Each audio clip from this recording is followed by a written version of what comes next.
What happened in the sprint Not a lot. for the Qatar Grand Prix? Hello, everybody, and welcome back to the P1 podcast with Matt and Tommy.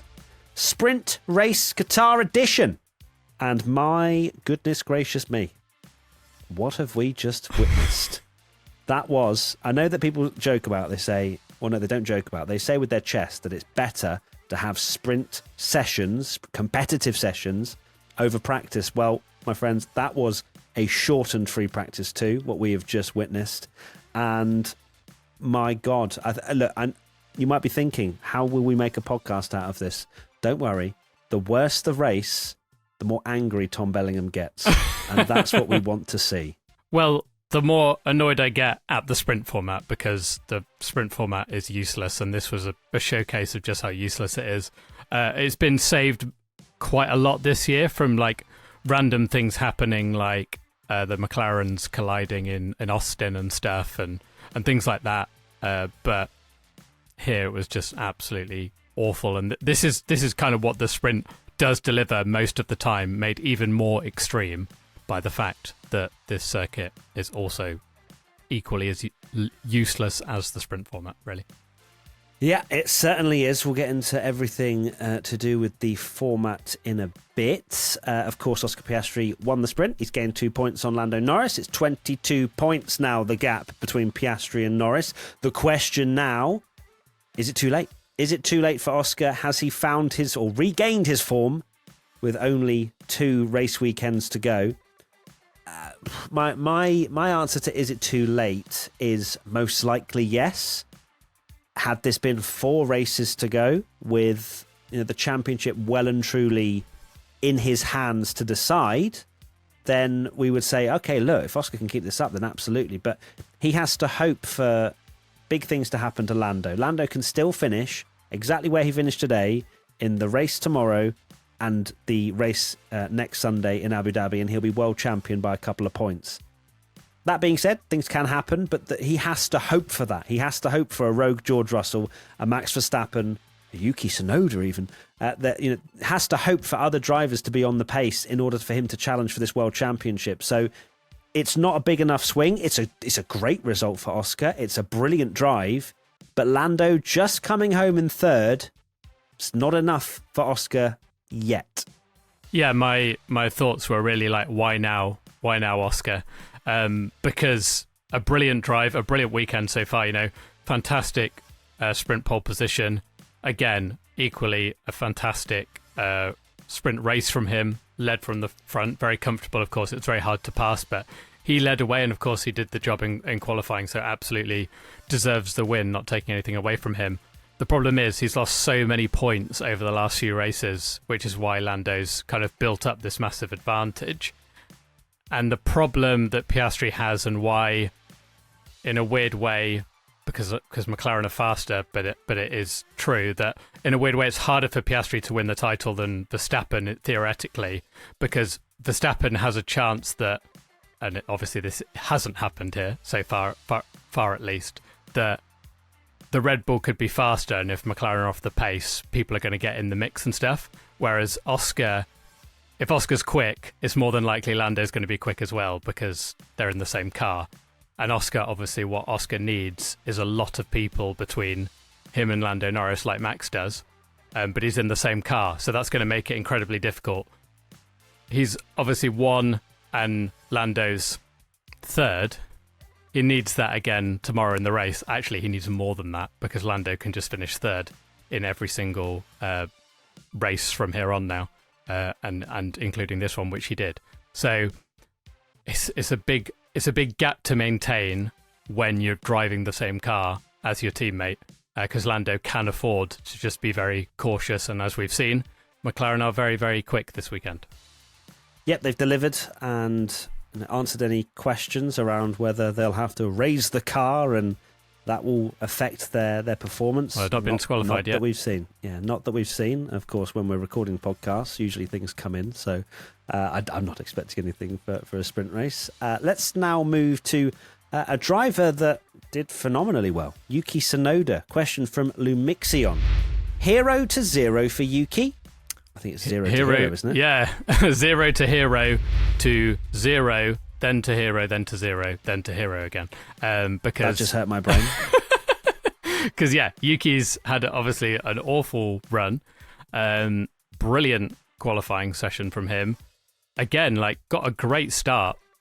Did what we kind of thought, and he put pressure on Lando Norris, which is, of course, what Max needs to happen, but didn't have enough to go round the outside, ran out of room, and then, of course, Yuki did the right thing and just letting his teammate go as soon as Max Verstappen was even anywhere near him. I think this question obviously come in during the fact that Yuki Tsunoda had that 5-second penalty, and we're going, what, that's really like soured it for Yuki, what a shame. But actually Antonelli then got a penalty straight afterwards, which put Yuki back into P5. It is a shame he got a track limit penalty because it was an amazing drive from him anyway and was very unnecessary, but thankfully for him, didn't affect his position. And yes, another, we mentioned about, is it too late for Oscar Piastri? It's certainly, and same as we mentioned yesterday, too late for Yuki Tsunoda. Why now, Yuki? not just for his Formula One drive, but I'm sure probably Max Verstappen as well in his title charge. Yeah, it's been a mysterious weekend how Yuki has just all of a sudden clicked with a car around a place where Max has struggled, of course, with a lot of bouncing on the car, which I think for you, Tommy, and everyone watching that's a Max fan and maybe even a neutral wanting to see the championship go down to the wire, that they fix ahead of the main part of this race weekend to keep Max in the hunt. Of course, if Max Verstappen gets outscored by Lando at all, then he's out of the championship as we head to Abu Dhabi. But for Yuki, the 5-second penalty we were ruining. We were going, oh no, Yuki, how have you undone this? And lost the position to Antonelli. Of course, Kimi's given that back from what we've seen, at least at the end of the race. And like it's obviously a very good performance for Yuki. It stands out for him across a very poor season. Not quite enough to actually do something for Max. I was thinking at one point when he was almost side by side with Lando, could he have gone even a little bit more aggressive? Surely he's got one job as Yuki Tsunoda in that situation, and it's to cause Lando problems. Not to take anything away from Yuki's start, it was absolutely brilliant. But when I saw a little nose down the inside, you're thinking, stick a wheel in there, like even if it makes Lando dive out of the way, and like it doesn't obviously need to crash into him. Obviously, that's what people were joking about. It's not what we're saying. No, but he was in that position. He was literally fighting Lando into turn one. So I was a little bit surprised to not see Yuki do something a little bit more daring. But that being said, still a great sprint race for Yuki and scoring some points, thankfully, finally. Let's go to a question from Mike Nike 614. Do you think a mandatory pit stop in this sprint race would have made it more entertaining? It's not to do with... it's a 19-lap sprint. It was over in a flash, but it was also felt like it was 12 hours long. It's a short race, isn't it? So I don't think a pit stop would have done much. It's the fact that they all start in the order that they qualify, and it's as simple as that. We've spoken about sprint race, reversing the top 8. That's what I would love to see. But of course, that would then need to be combined somehow into the main race weekend. Otherwise, why would anyone try and bother to get sprint pole, whether there's a point available for sprint pole, something to incentivize the drivers? But then again, if you think you're only going to get third, why would you push? And then you try and get 7th or 8th, and then you're on the front row. There's plenty of loopholes to be figured out and to work out here. But I enjoyed the sprint format when it was all involved in the race weekend, because it felt like there was more importance throughout the entire Friday to Sunday, where we have competitive sessions all the time. I genuinely just feel as though there isn't a fix for sprint weekends. Like sprint weekends, there will be some kind of failure, whether it is the racing action, what time it's on, how they put the grid together, what the points they give out are for. Of course, this is a cash grab for Formula One. The only reason they do sprint races is so that they want more people to watch. But is it sacrificing other areas of the sport? I'm still not completely, as you can probably tell, set on exactly what I'd want to see from sprints that would tick boxes, like not having a huge session on a Friday. You know, myself and Tommy, we are very lucky that this is our job. We follow the sessions, we get to do it, and the time is flexible for us.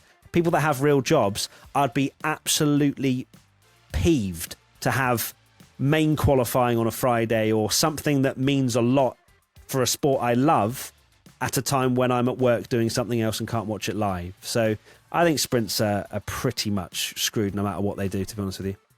I've said so many times that I don't like this format. I don't like the fact that the sprint is today and then we go straight into qualifying for the main race afterwards, which kind of null and voids the sprint. Although, this being said, this time I do want to wipe that one from my memory because it's absolutely awful and will not be remembered for anything because, yeah, it was terrible. Mandatory pit stop.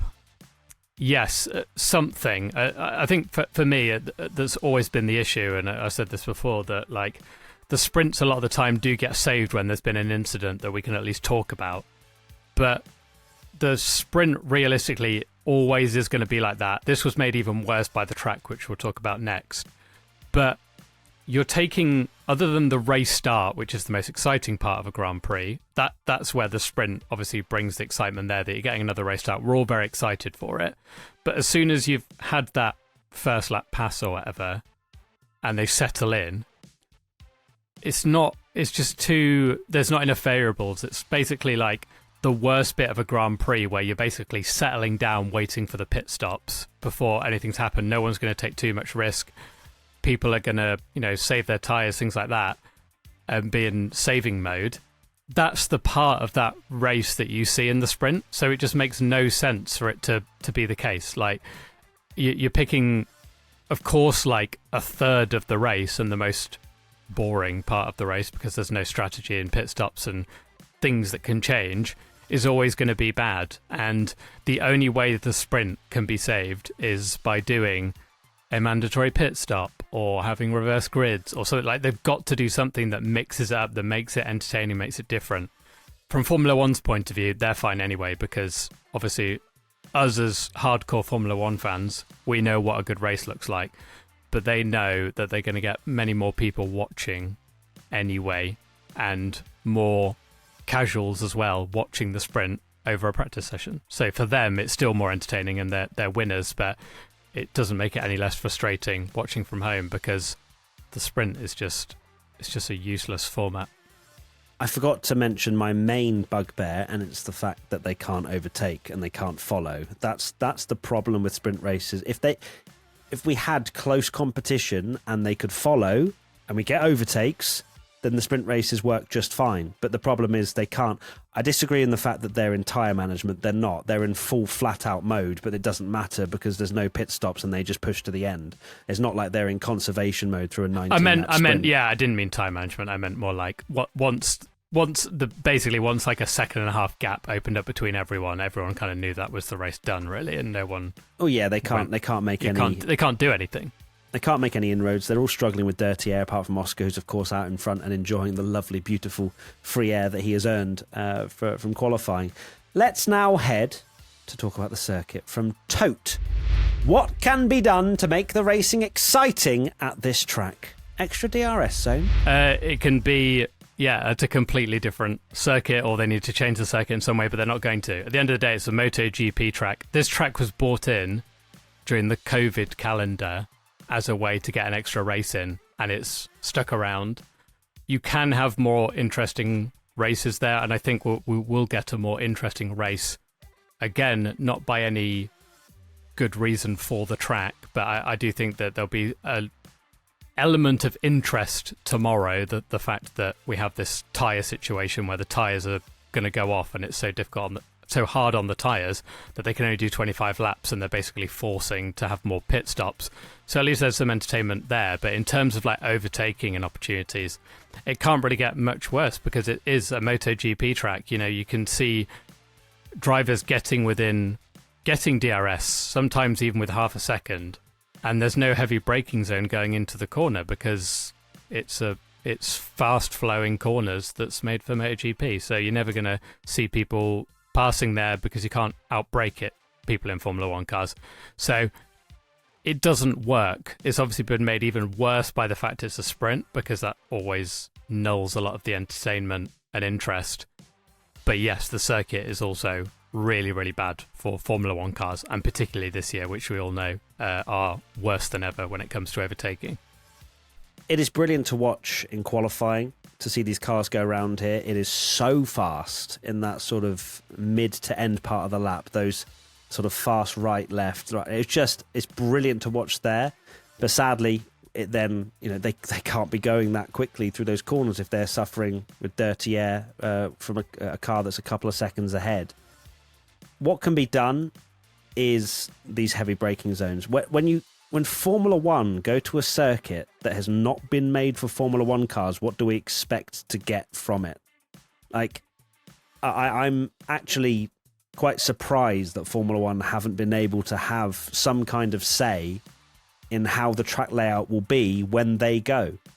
These fast-flowing corners, fine, it's good to have some of them to see the cars go at absolute top speed through them, but there needs to be heavy braking zones. Turn 1 needs to be a hairpin. There needs to be other... Like, the fact that corner in the... I don't know which corner number it is. I always get so confused around the Qatar circuit, but the only hairpin pretty much on the track is where we've seen moves in the past, which is like such a short straight into that left-hand hairpin. But that's because that's the only place you can outbrake your opponent, other than if you're side-by-side into turn 1 and you swoop round the outside, which we saw a lot last year. So for me, I'm surprised that Formula One aren't able. Qatar has more money than sense. How are they not able to make track changes between MotoGP going there and when when Formula One goes there? I don't know exactly when MotoGP actually races there, Tommy. I don't know if you do, but is there enough time for them to make these changes or not? No, you can't change the MotoGP track due to safety. I mean, I was just looking this up. No, I'm saying between. You change between. So you have the Formula One layout and then you have a MotoGP layout. Oh, right, I see what I'm saying. Is the date difference big enough? Or can you have a Paul card has 1,000 layouts? Desert. It's in a desert. There's plenty of space. So, I mean, why can't they just add to it? I don't get it. I was just checking something here because I was making sure that I wasn't losing my mind that this was the case. And it was heavily rumoured that this was the case. That Qatar obviously was on the calendar, on that COVID calendar, as mentioned. And it was kind of like, okay, we've got the Qatar Grand Prix now, and they were basically talking about that they were going to move to a different circuit, like a Doha street track. It was a placeholder, wasn't it? Yeah, it was a placeholder, but actually what's happened is this circuit has just continued to stay on the calendar despite not really being suited to Formula One at all, and that's the problem. On the there. calendar for how many more years now? I feel like they've signed for probably till infinity, or like everyone. It feels like. Yeah, so. Like, come on, Formula One. Surely you can work with the circuit to create an alternative layout. As you say, they're in the desert. They've got more money than sense. Surely you try and make something that works for Formula One cars. I mean, that's how I see it, of course, not having to dig up the circuit and change it. But it's 10 year. So, it was there for 2021. They didn't have it in 2022 because of the World Cup. And then there was obviously rumours that they would do this like street race in Doha 2023, and then they were like, no, actually we'll keep it on this MotoGP track that doesn't work, and we'll have a 10-year contract, thank you very much. So I don't think much is going to change here. And do they have a sprint next year? I'm trying to remember the sprints, because that could be fun. Let's have a look. Fun is it a sprint? Absolute no, they don't actually, so at least that's one race is gone. Okay, interesting. Not that we'll miss it at all. No. Another thing I won't miss is Ferrari's performance so far this weekend. 13th and 17th they ended up. Charles Leclerc started 9th and dropped down 4 positions at the start. And then he's dipping a wheel here, there and everywhere. Just Ferrari are absolutely dreadful. It feels like they've finally given up on the car, and this is what happens when they do. Like, it's not a disaster because I want them to finish 4th in the constructors anyway, and they're hurtling towards that if they continue this form. So maybe they've heard my cries of get that extra wind tunnel time, forget about the money, and we'll win it all in 2026. Thank you very much. Yes, you could almost call them a big flop, couldn't you? A big flop for the year. Ferrari. Do you want to give some context there? No. Are you just going to leave the smirk? We'll know. Just the smirk. It's fine. We've got 2 weeks till predictions, so checking back on the year. The season's almost over. Watch them win Abu Dhabi now. And my God, I hope egg so. on my face. Just so your smug little face. You just get a Charles Leclerc victory to end the season. Lovely. Stops Max from winning the title. I will slide across my room. He'll be out of the title by tomorrow. I've not even mentioned Max. But yeah. Ferrari. Yeah, you've not mentioned Max. Shocking. And I don't want your thoughts on Ferrari, to be honest with you. Okay, yeah, exactly. There's not going to be we all know what people are here for Max. Exactly. Max thoughts are he's only lost a point. He needs some kind of miracle anyway. As I said yesterday, that he was better in the main race. He needs to hope that they can turn something around like they did last year and look dominant. But even if he dominates the race, it's still going to need Lando to be lower than third, fourth to really kind of make inroads if he wants any chance. So it's not looking great, is it, for Max? And McLaren, as we expected, are looking very, very good around here. I thoroughly enjoyed the parting of the Red Sea in those first couple of corners for Max, and then you had Fernando Alonso and Yuki that just, of course, Yuki got out of the way, but Fernando was like, you know what, come through, my guy. Don't worry about it whatsoever. Not even going to fight it. And Max was up to P4 in a matter of corners. It was literally how I said in qualifying, after sprint quali, but I didn't think it would happen as quickly as that. Got close to Lando, got in DRS a few laps, and we thought maybe there was a chance to see an overtake around Qatar, but no, we can't, because nobody can follow after a few laps because the tyres overheat, and then it is game over.